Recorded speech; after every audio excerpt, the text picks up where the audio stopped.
வணக்கம். இது இரவு நேர பிரதான செய்திகள். விரிவான செய்திகளுக்கு செல்ல முன்னதாக முதலில் தலைப்பு செய்திகள்.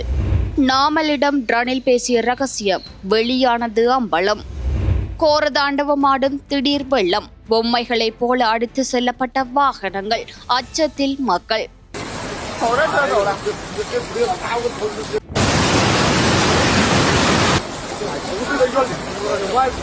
கொழும்பில் விடுதலை புலிகள் பெயரில் கடத்தல் மற்றும் கப்பம். அனுர அரசின் விசாரணையில் அம்பலமான உண்மை. பிறந்த நாளில் மகனால் படுகொலை செய்யப்பட்ட தந்தை. சோகத்தில் இலங்கை. திடீரென ஏற்பட்ட தீ விபத்து, 27 பேர் உயிரிழப்பு, மேலும் 22 பேர் கவலைக்கிடம். நூலிலையில் உயிர் தப்பிய வீரர்கள். பயிற்சியின் போது கட்டுப்பாட்டை இழந்து சுழன்ற அதிநவீன இயந்திர துப்பாக்கி.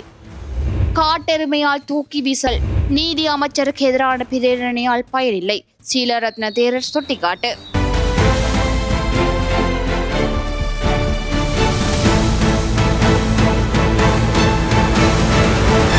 சமகால அரசியலில் வலுவான எதிர்க்கட்சி ஒன்றை ஏற்படுத்தி அரசாங்கத்திற்கு அழுத்தம் கொடுக்கும் வகையில் ராயபக்ச தரப்பினரினால் நடவடிக்கைகள் முன்னெடுக்கப்பட்டு வருகின்றது. இதற்கு முன்னாள் ஜனாதிபதி ரணில் விக்ரமசிங்கவின் பங்களிப்பு மிகவும் முக்கியமானது என எதிர்பார்க்கப்பட்ட நிலையில் ரணில் நாமலின் சந்திப்பு தொடர்பான காணொலி வெளியாகியிருந்தது. பொது நிகழ்வொன்றின் போது முன்னாள் ஜனாதிபதி ரணில் விக்ரமசிங்கவும் நாமல் ராஜபக்சவும் மிகவும் நெருக்கமாக கலந்துரையாடும் காணொலி ஒன்று பேசு பொருளாகியுள்ளது. முன்னாள் ராஜாங்க அமைச்சர் சாந்த பண்டாரவின் புதல்வரின் திருமண நிகழ்வு கடந்த புதன்கிழமை இரவு சினமன் லைஃப் ஹோட்டலில் இடம்பெற்றது. இந்நிகழ்வில் முன்னாள் ஜனாதிபதிகளான மைத்ரிபால, ரணில் விக்ரமசிங்க, கோட்டபாய ராயபக்ச மற்றும் நாமல் ராயபக்ச உள்ளிட்ட பல அரசியல்வாதிகள் கலந்து கொண்டனர். இதன்போது நாமல் ராஜபக்சவுடன் ரணில் விக்ரமசிங்கவும் கோட்டபாய ராயபக்சவும் உரையாடும் விதத்தை பலரும் அவதானித்தனர்.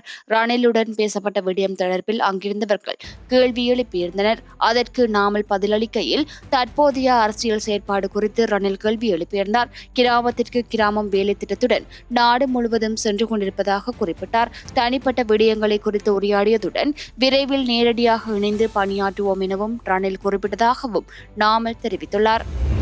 பிள்ளையான் என அழைக்கப்படும் சிவனேசந்துரை சந்திரகாந்தனுக்கு விளக்கமறியல் நீடிக்கப்பட்டுள்ளது. கிழக்கு மாகாணத்தில் இடம்பெற்றதாக கூறப்படும் 5 கொலை சம்பவங்கள் தொடர்பான வழக்கில் கைது செய்யப்பட்டு விளக்கமறியலில் வைக்கப்பட்டுள்ள நிலையிலேயே அவருக்கு விளக்கமறியல் நீடிப்பு வழங்கப்பட்டுள்ளது.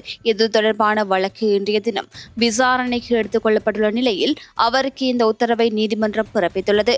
அதன்படி பிள்ளையான் எதிர்வரும் 24ஆம் தேதி வரை தொடர்ந்தும் விளக்கமறியலில் வைக்கப்பட்டுள்ளார். இதேவேளை குறித்த வழக்கு தொடர்பான மேலதிக விசாரணைகள் தொடர்ந்து முன்னெடுக்கப்பட்டு வருகின்றன. களுத்துறை மாவட்ட செயலகத்தில் இன்று தீப்பரவல் ஏற்பட்டுள்ளதாக தீயணைப்பு திணைக்களம் தெரிவித்துள்ளது. இன்று காலை சுமார் 8:30 மணியளவில் தீ விபத்து ஏற்பட்டதாகவும் மின்சார அமைப்பு சேதமடைந்துள்ளதாகவும் தெரிவிக்கப்பட்டுள்ளது. இந்த நிலையில் களுத்துறை மாவட்ட செயலகத்தில் ஏற்பட்ட தீ விபத்து கட்டுப்பாட்டுக்குள் கொண்டு வரப்பட்டுள்ளதாகவும் தெரிவிக்கப்பட்டுள்ளது. 5 மாடி கட்டடத்தின் தரைத்தளத்தில் உள்ள மின்சுற்றில் தீ விபத்து ஏற்பட்டுள்ளதாக களுத்துறை மாநகர சபை தீயணைப்புத்துறை தெரிவித்துள்ளது. அலுவலக அதிகாரிகள் உட்பட அனைத்து அலுவலக ஊழியர்களும் வெளியேற்றப்பட்டுள்ளதுடன் யாருக்கும் காயங்கள் ஏற்படவில்லை என்றும் தெரிவிக்கப்பட்டுள்ளது. தீ விபத்து தொடர்பான தகவல்கள் கிடைத்ததைத் தொடர்ந்து தீயை கட்டுப்படுத்துவதற்காக தீயணைப்பு வாகனம் ஒன்று சம்பவ இடத்திற்கு அனுப்பி வைக்கப்பட்டுள்ளதாகவும் தெரிவிக்கப்படுகிறது. கொழும்பு மற்றும் அதனை அண்டிய பகுதிகளில் பலர் கடத்தப்பட்ட சம்பவத்தின் பின்னணியில் முன்னாள் அரசாங்கத்தின் பாதுகாப்பு தரப்பினர் உள்ளதாக தகவல்கள் அம்பலமாகியுள்ளன. கிழக்கு பல்கலைக்கழகத்தின் முன்னாள் துணைவேந்தர் ரவீந்திரநாத் சிவசுப்பிரமணியம் காணாமல் போன சம்பவம் தொடர்பான குற்றப்புலனாய்வு திணைக்களத்தில் முன்னெடுக்கப்பட்ட விசாரணையில் இந்த தகவல்கள் வெளியாகியுள்ளன. கொழும்பு மற்றும் அதனை அண்டிய பகுதிகளில் பலர் காணாமல் போனமை தொடர்பான தகவல்கள் வெளியாக தொடங்கியுள்ளன.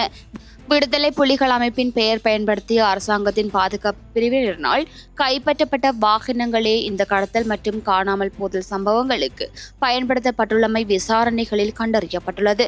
அரசினால் கைப்பற்றப்படும் வாகனங்களை அரசுடைமையாக்குவதற்கான முறையான நடைமுறை பின்பற்றப்படும். எனினும் அவ்வாறு செயற்படாத சந்தர்ப்பங்கள் குறித்து ஏற்கனவே தகவல்கள் வெளியாகியிருந்தன. தற்போதைய விசாரணைகளின் மூலம் தெரிய வந்துள்ள தகவல்களுக்கு அமைய இந்த காணாமல் போன விடயங்கள் கப்பம்பரல் மற்றும் காணி அபகரிப்புகளை நோக்கமாக கொண்டே இடம்பெற்றுள்ளன.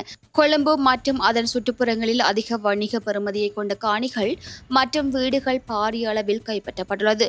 அதற்காகவே அவற்றின் உரிமையாளர்கள் அல்லது வாரிசுதாரர்கள் கடத்திச் செல்லப்பட்டுள்ளனர். இந்த காணாமல் போனவை தொடர்பாக போலீஸ் நிலையங்களில் முறைப்பாடு முறைப்பாடுகள் செய்யப்பட்டுள்ளதா என்பது குறித்தும், அவ்வாறு முறைப்பாடுகள் செய்யப்பட்டிருந்தால் அவற்றுக்கு என்ன நடந்தது என்பது குறித்தும் தகவல்களை திரட்டும் பணிகள் ஏற்கனவே ஆரம்பிக்கப்பட்டுள்ளதாக வட்டாரங்கள் தெரிவிக்கின்றன.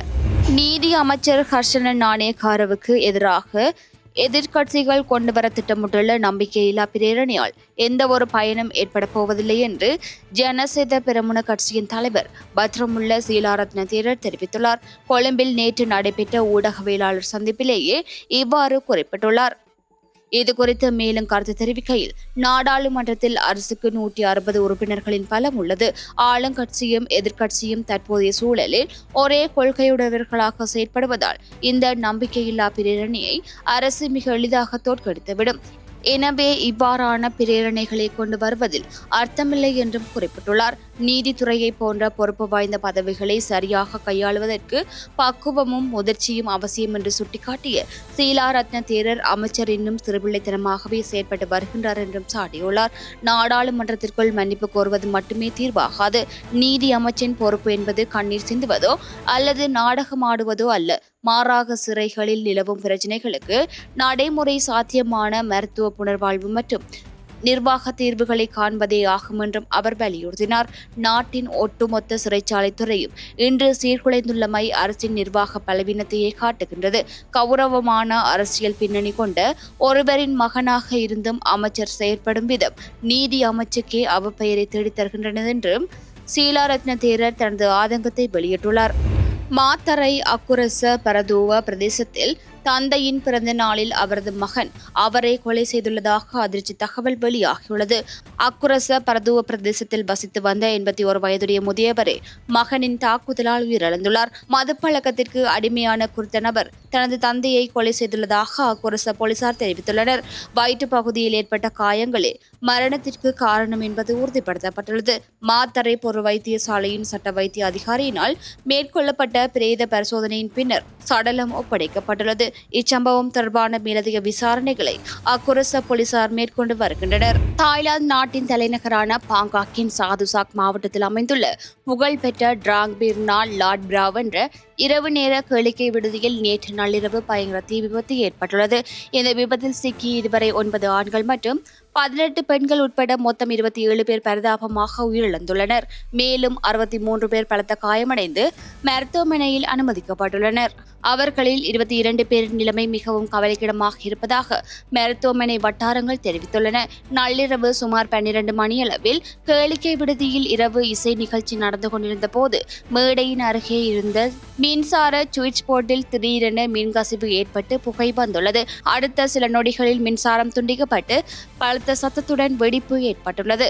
கேளிக்கை விடுதியின் மேற்கூரையில் ஒளி புகாதவாறு அமைக்கப்பட்டிருந்த ஃபோம் பொருட்கள் மீது தீப்பொறி விழுந்ததால் பப் முழுவதும் மளமளவென தீப்பரவி நச்சு புகை சூழ்ந்துள்ளது.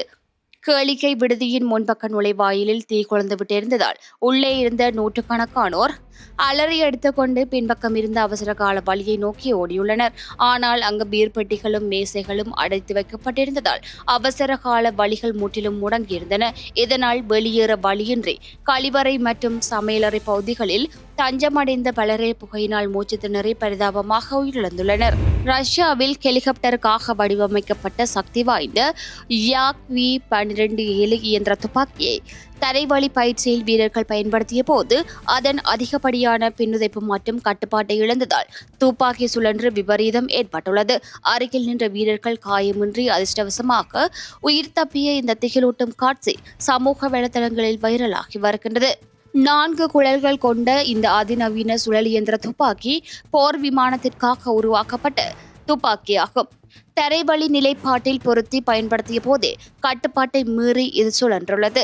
தீவிர அதிர்வு காரணமாக தோட்டாக்கள் தாறுமாறாக சிதறிய போதும் அருகில் நின்ற அதிகாரிகள் மற்றும் வீரர்கள் படுகாயங்கள் ஏதுமின்றி நூலிழையில் உயிர் தப்பியுள்ளனர். உக்ரைன் போர் சூழலுக்கு மத்தியில் வான்வழி தாக்குதல்களை எதிர்கொள்ள ரஷ்யா இத்தகைய மொபைல் பீரங்கி குழுக்களை பயன்படுத்தி வருகின்றமையும் குறிப்பிடத்தக்கது. அங்கிருந்த மைக் மேலியோட் என்ற தொழில்முறை புகைப்பட கலைஞர் தனது கேமராவில் பதிவு செய்துள்ளார். சீனாவில் இயற்கை சீற்றம் பெரும் அழிவை ஏற்படுத்தி வருகின்றது. அதன் ஒரு பகுதியாக சீனாவின் கெஃபை மாகாணத்தில் ஏற்பட்டுள்ள திடீர் வெள்ளப்பெருக்கு பெரும் அச்சத்தை ஏற்படுத்தியுள்ளது. சீனாவின் கெஃபே மாகாணத்திற்குட்பட்ட செங்டே நகரில் உள்ள குவான்செங் மஞ்சு தன்னாட்சி பிரதேசத்தில் நேற்றிரவு திடீரென மிக கடுமையான வெள்ளப்பெருக்கு ஏற்பட்டுள்ளது. விடிய விடிய கொட்டி தீர்த்த கனமழையால் அப்பகுதியே வெள்ளக்காடாக காட்சியளிக்கின்றது. இணையத்தில் வெளியாகியுள்ள அதிர்ச்சி தரும் காணொளிகளில் வெள்ளத்தின் சீற்றம் எந்த அளவிற்கு கோரமாக இருந்தது என்பது அப்பட்டமாக தெரிகின்றது.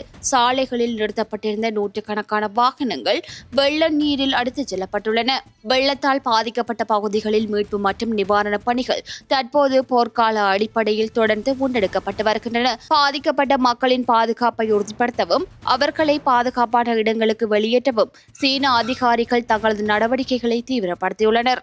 இதுபோன்ற செய்திகளை தெரிந்து கொள்ள தமிழ்லங்கா குரல் சேனலை சப்ஸ்கிரைப் செய்து அருகே இருக்கிற பெல் பட்டனையும் கிளிக் செய்து கொள்ளுங்கள். மேலும் இதுபோன்ற செய்திகளை உடனுக்குடன் தெரிந்து கொள்ள தமிழ்லங்கா குரல் .com எனும் இணையத்தின் வாயிலாக எங்களோடு இணைந்து கொள்ளுங்கள்.